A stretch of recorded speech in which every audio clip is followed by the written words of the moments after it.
doesn't bother us, but we're on a new camera with a new microphone, so I guess we'll find out. But we're at Otaku Garage with Sam Baines. Hey everyone. We've been trying to tee this up for a while, haven't we? Yeah, for a little while, but distance is usually plays the big factor in that. So Nevertheless, we made it happen, and we're here, and we're going to check out a bunch of cool stuff that Sam's working on at the shop. We've just had a quick run through the Starlet with the Galenza kit, which I put a few clips in there. But yeah, do you want to show us what you got? yeah, man. Yeah, so I guess we'll start at the front of the shop, and this is the build that we've got going on for a customer that's on our YouTube channel. Hang on, before you open that. Yeah. If you guys are easily influenced by watching YouTube videos to spend a lot of money, I'd get away from this video, because I had the opportunity to have a sneak peek at this last night, and it sent all sorts of doubt through my mind about life and cars, about what I wanted to do, and this was very, very convincing on spending a lot of money. So I'll give you the opportunity to click away now, but yeah, let's have a look. Yes, trigger warning. Yeah. But no, I regularly get asked by customers that see it and go, "Oh, is that yours?" And I was like, "I wish."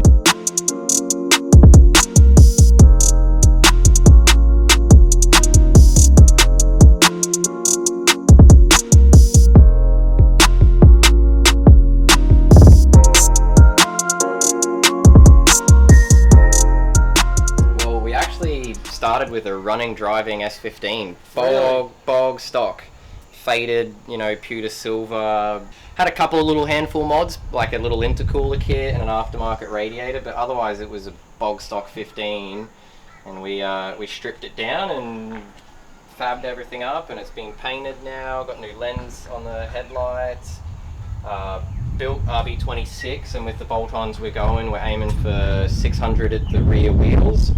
This is all powered by Motec with this one, and we're using the Powertrain Australia traction control software. Yeah. You can just foot down and it will give you as much power for the traction that you have, and slowly very quickly give it back to you to what it can handle. So you've got the full build series for this mint S15 with an RB26 swap on your Otaku Garage YouTube channel? We're still building it at the moment. It will get finished in the early new year and hopefully have it running sometime early in the new year. But yeah, if you want to check out what we've done from start to this point, because the video for where it's out now hasn't even gone live yet. So really? You're getting a sneak peek. Oh, there you go. It goes live tonight, so it'll probably be up before this. Check it out. I will definitely leave a link in the description for Otaku Garage's YouTube channel, and you can check them out.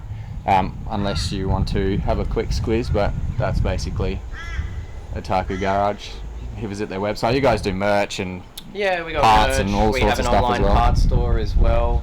And that's what sort of led me to try and break into the YouTube stuff myself this year. Was we get to build cool cars like this, and I wanted to show off what we can do and show what our customers drive. You know, we get to show the products that we sell and use and back, put them into vehicles like this, and you know, go buy it. That's, you know, this is the quality you get. Exactly. And that's one thing that's already a testament to what you guys do. And I know you guys from years ago, well before I bought my first import, was the quality of work. We were talking about it last night. I still remember that Mark III Supra with the police livery on it. We went to a car meet back when Samet was running his channel, channel, and we pulled up in the car meet in our Mark III Supra. If you don't want to be held at all. Yeah, and that Christmas meet was the last meet we held. It was too big and too stressful. So who owns the 34? It's a customer. Oil pump failure on it after 300,000 Ks, and I've got the motor in my shop for rebuild, but we've just had drama. There was his daily driver, and it'd be about 300 horsepower daily again, but at the moment it's just a shell. I used to daily one of these, but it was a NA. It was a 25 GT, and it was so good. Yeah, and then we've got Samet's 180 under those covers. Oh, that's the twin turbo RB20 build? Yeah. There's heaps of videos of that online, so I'll give you guys as much as this, and if you want to see anything further, you can check out these guys' channel on there. So next year that goes back under the knife as well. So I've been chatting with Samet the last couple of months and making the plans there. Last year we bought a RB20D Neo from the R34s, which practically gives you the R34 head, solid lifters. You can put R34 cams straight into it. So we've taken that head off and we're going to put it on the DET block. But what we didn't realize is how much compression they take out. That head is so shaved down straight out of the factory. And we put 10-to-1 pistons in the DET block, so we're either going to have to fly cut pistons and it'll be running at like probably 11 or 12-to-1 comp, or we're going to have to bump the pistons back down. we got a dummy assembled trial and error. Yeah, it'll be a little bit of trial and error, and then hopefully we can come up with a formula that makes a really high response, really high RPM, RB20.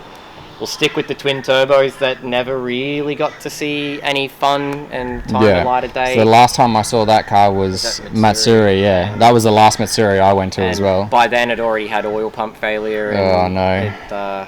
It got to move under its own weight a couple of times, and oil pump failure, and it was kind of just on display. I think that's the last I heard. Sadly, just on display. But Sam wants to get it running next year, so. Oh, that's positive news. We'll rebuild that engine. It was really sad that we never really got to see that car out on track, so I'm be keen to get it back on the track and have Sam come back over and for sure, and burn some rubber in it. It's come to me, the young fella that bought it. It was a welded diff, twin plate clutch, full drift ready car, and he wants to make a street car out of it. So we're fixing a few things on it, replacing the clutch just to a single plate. That's strong an clutch. aggressive clutch for an SR. Oh, it's super aggressive. This thing was so hard to drive. But that's pretty gangster, hey. I would have loved to see it in its heyday, slammed on the ground. Oh, was it one of those, was it? Yeah, kit's really designed for being slammed like that.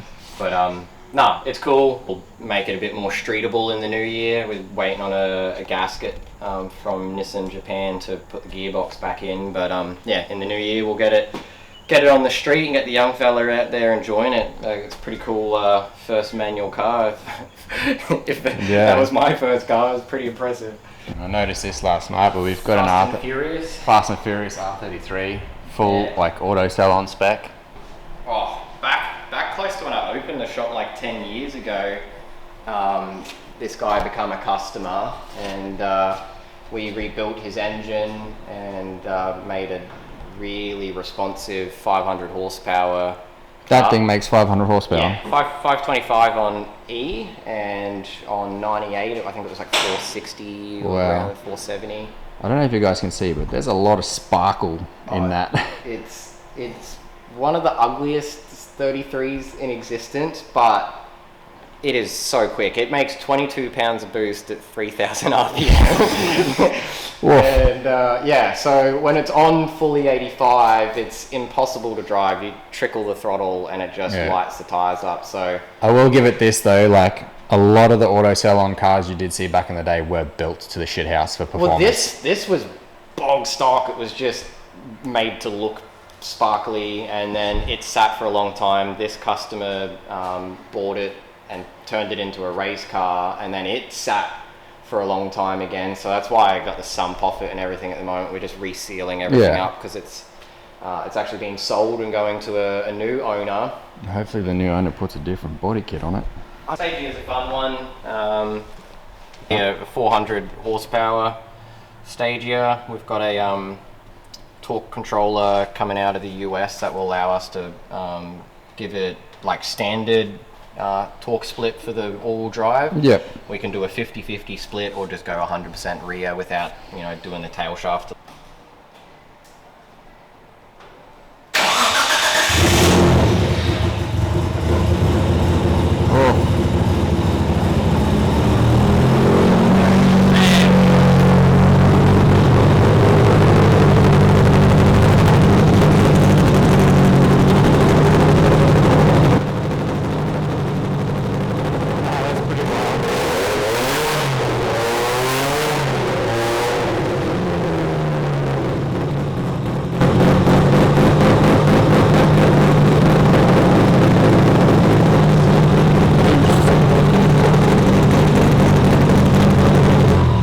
Sounds rowdy as.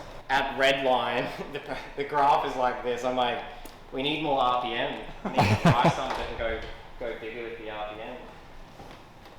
Don't try this at home. VQ37HR, so... Yeah.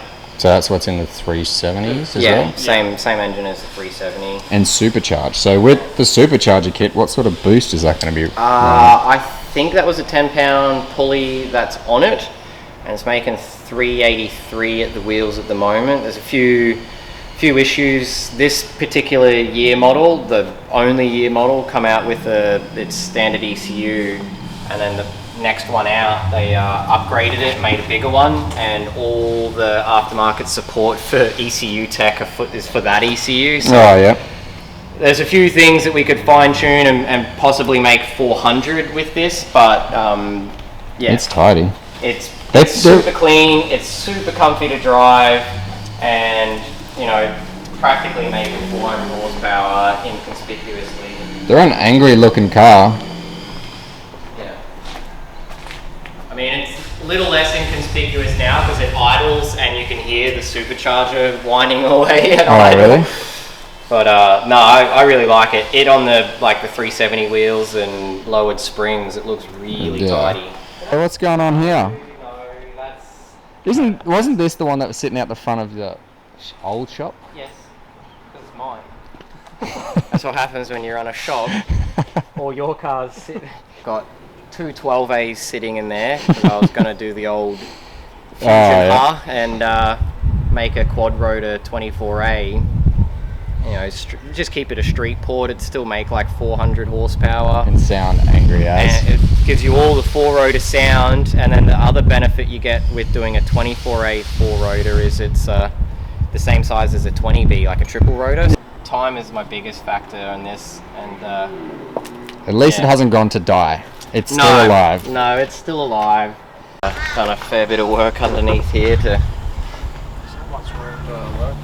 Yeah, no, this is it's got a forged bottom end, so Wiseco pistons. I don't know what rod the customer, because he did all the work himself initially, and then this actually comes from Mount Isa, this little car, and we've reworked a lot of stuff, and then we did the new manifold turbo and the intake manifold, did the coil pack conversion, and we also put the Heltec and like the dash and stuff in it. So there you go, Cam. Right up your alley. Yeah. That's cool. Yeah, no, the IC7 sits in there nicely, and tidy little 180 horsepower. When's the next Matsuri? It will be the autumn Matsuri, so I think that's March. I can't remember if they've announced dates, but is that when you're going to be next in Brizzy? Well, I was actually about to propose right now. What if we got a car ready for next Matsuri? That could be an idea for us to drive, and then we could bring everyone on board, just have fun. You could drive it, anyone could drive it. Or not anyone, I take that back.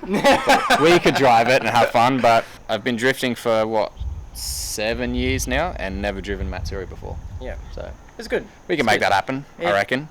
Thanks for coming and visiting. It's good to catch up with you both again. Man, I swear you were both shorter than me last time I saw you. I think we were too, yeah. But that was, it was a while ago. It makes me feel old, but like when I first met you, you're both young high school kids basically, and just getting into cars. Yeah. And to see what you guys are both doing individually now, it's really cool. So. It's cool to still see you doing this though. Yeah, no, it is. It is, because it's one of those things. We took a lot of inspiration for what we're doing these days from Sam and what other Sam was doing back in the day.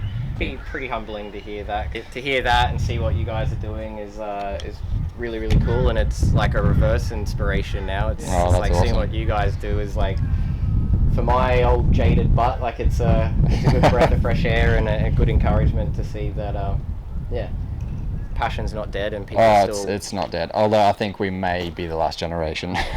It's good to see it still alive, and it's good to see you never gave up on the old Otaku brand. No. I put too much blood, sweat and tears into it. Thanks very much again, Sam. And thank you guys for watching. If we haven't put anything else in the video, this is where it'll end. And make sure you show some love to Otaku Garage. Make sure you show some love to him. Make sure you're liking this video and you're commenting on this video and you're sharing it with your friends, alright? There you go. You heard it first. Alright, thanks guys. Take it easy.